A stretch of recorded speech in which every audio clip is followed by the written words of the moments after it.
ये लोग गरीब हैं पर कितने खुश हैं। अपने घर की बहू को रानी बनाकर रखते हैं और मैं इस महंगे घर में एक नौकरानी से ज्यादा कुछ नहीं हूँ। सब अपनी अपनी किस्मत है।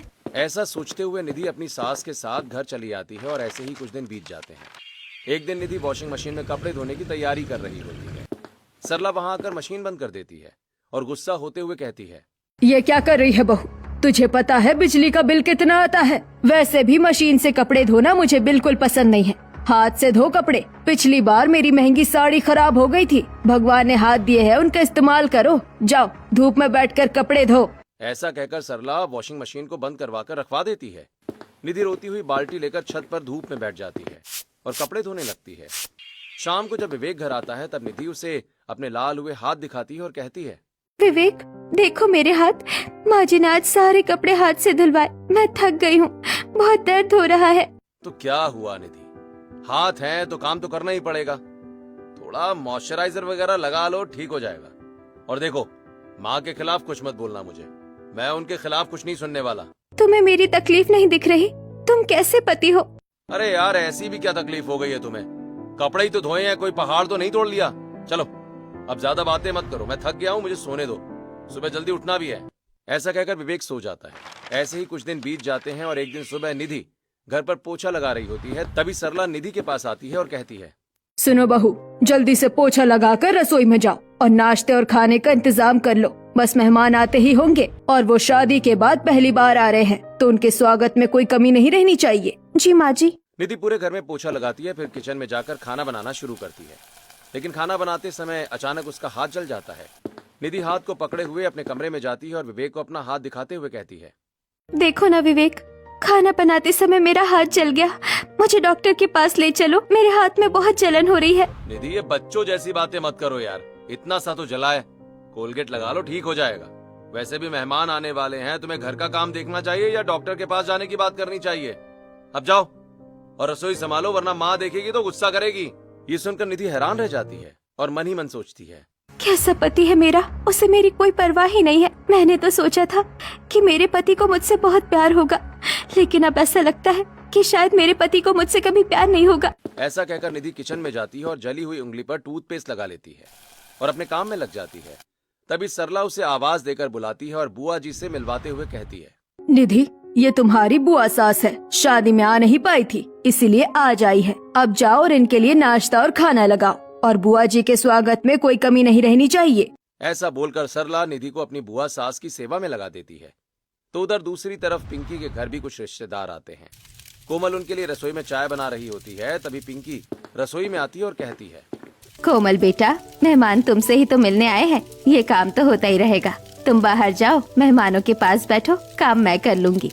वैसे भी तुम कब से लगी हो किचन में, थक गई होगी। नहीं माँ जी, मैंने सब कर लिया है, बस चाय तैयार है, आप लोग बैठिए।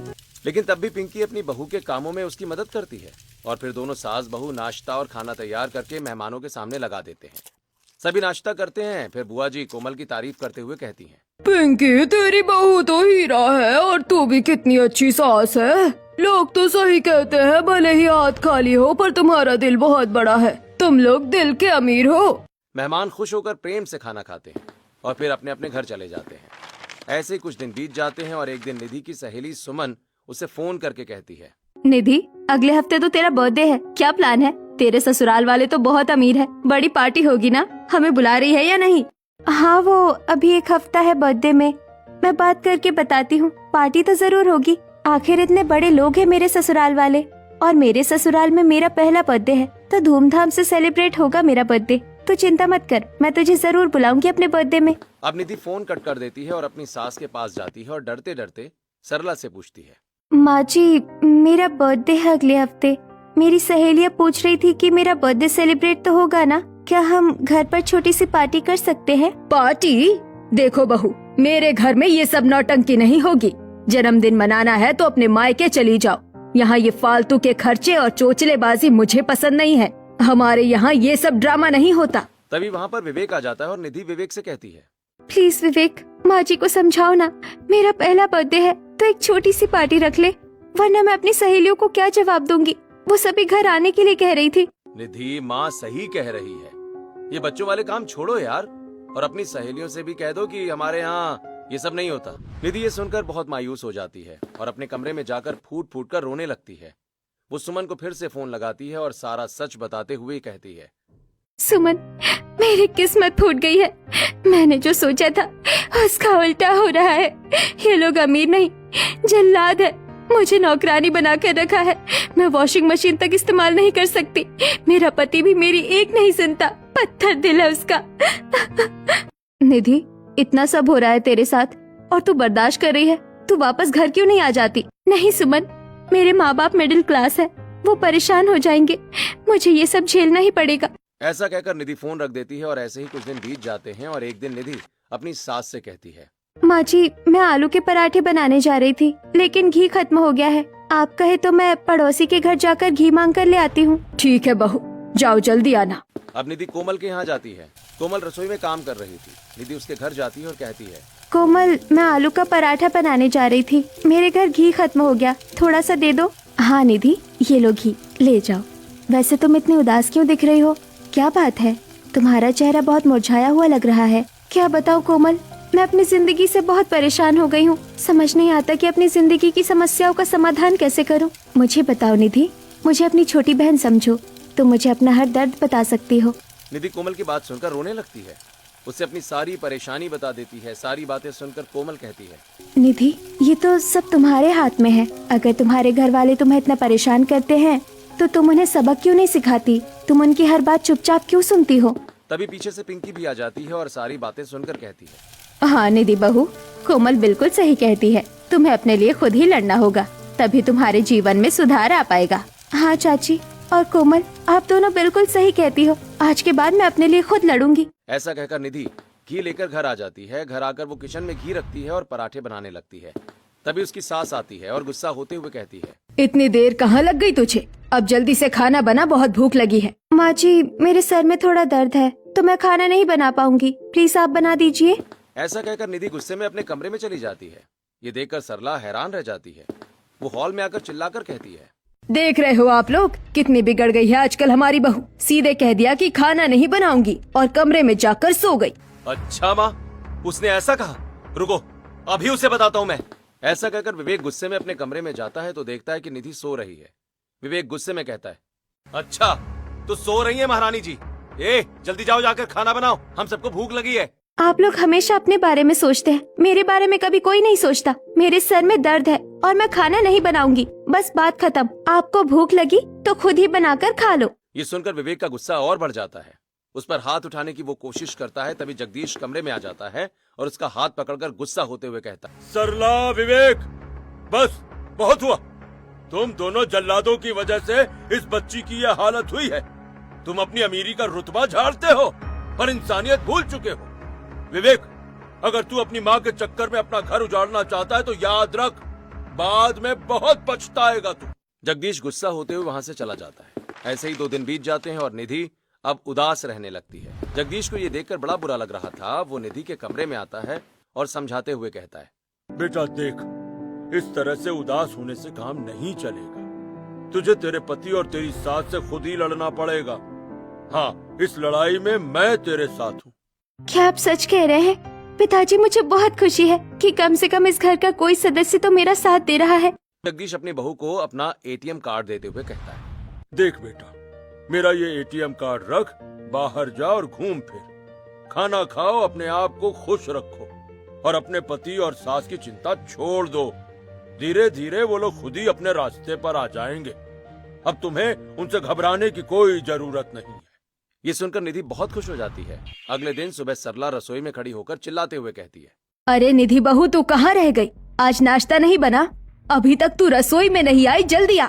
कल ही बताया था कि आज कुछ मेहमान आने वाले हैं, लेकिन देखो तो महारानी जी के कान पर जू तक नहीं रेंगती। तभी निधि कमरे से बाहर निकलती है और इस बार उसने जीन्स और टॉप पहना है। सिर पर पल्लू भी नहीं है।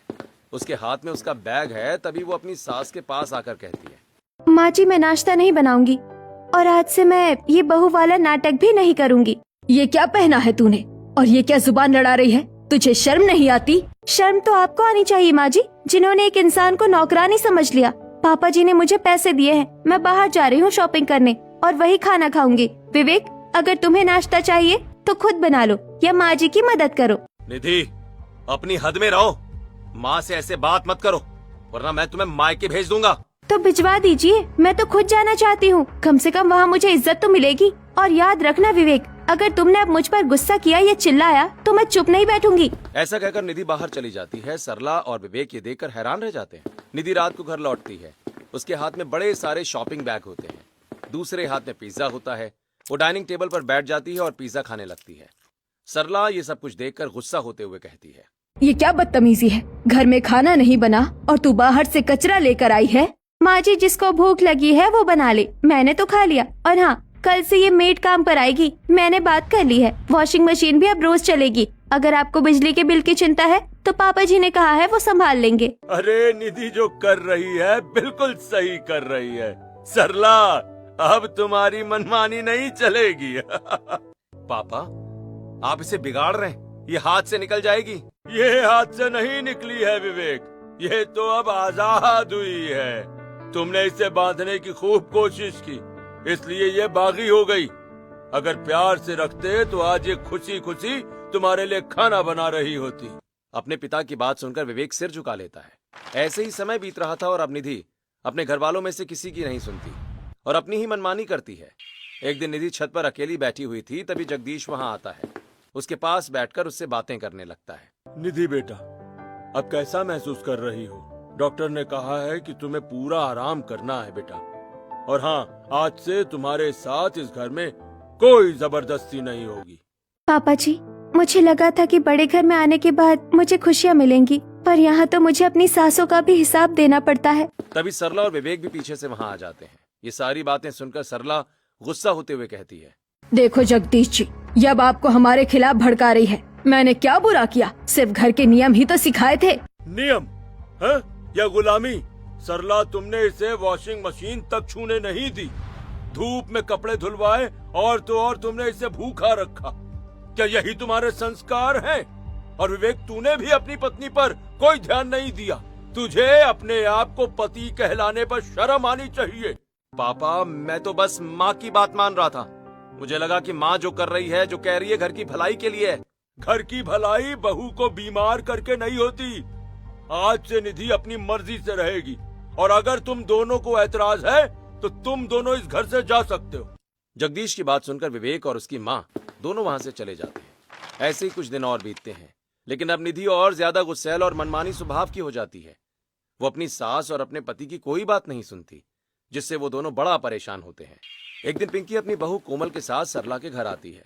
सभी आपस में बैठकर बातें करने लगते हैं। तभी अचानक कोमल को कुछ याद आता है और वो अपनी सास से कहती है, अरे माँ जी, मुझे याद आया, मैंने तो दूध गैस पर ही रखकर छोड़ दिया और भूल गई।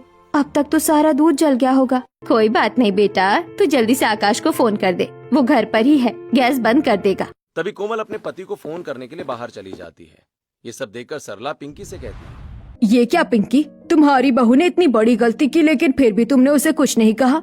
देख पिंकी, वो मेरी बहू है, नौकरानी नहीं है। अगर मैं उस पर ज्यादा दबाव डालूंगी तो वो भी बागी हो जाएगी, बिल्कुल तेरी बहू की तरह। यही तो मैं तुझे समझाना चाहती हूँ कि अभी वक्त है अपने बिगड़ते टूटते हुए घर को संभाल ले, वरना सब कुछ बिगड़ जाएगा। पिंकी की बात अब सरला को पूरी तरह समझ में आ जाती है। विवेक भी अब अपने कमरे से निकलकर बाहर खड़ा ये सारी बातें सुन रहा था। उसे भी आज अपनी गलती का एहसास हो रहा था। थोड़ी देर के बाद पिंकी अपनी बहू के साथ वापस चली जाती है। तब सरला विवेक से कहती है, विवेक बेटा, पिंकी सही कह रही थी, हम दोनों ने बहुत बड़ी गलती की, हमें अपनी बहू से माफी मांग लेनी चाहिए। हाँ माँ, मैं भी यही सोच रहा था। चलिए अब हम चलकर निधि से बात करते हैं।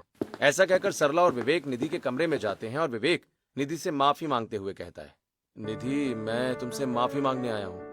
मेरी ही गलती ने तुम्हें आज इतना बागी बना दिया, वरना तुम तो सचमुच बहुत अच्छी थी निधि, मुझे माफ कर दो ना। मैं ही पति का फर्ज नहीं निभा पाया, लेकिन आज के बाद मैं तुमसे वादा करता हूँ कि तुम्हें मुझसे कोई शिकायत नहीं होगी निधि।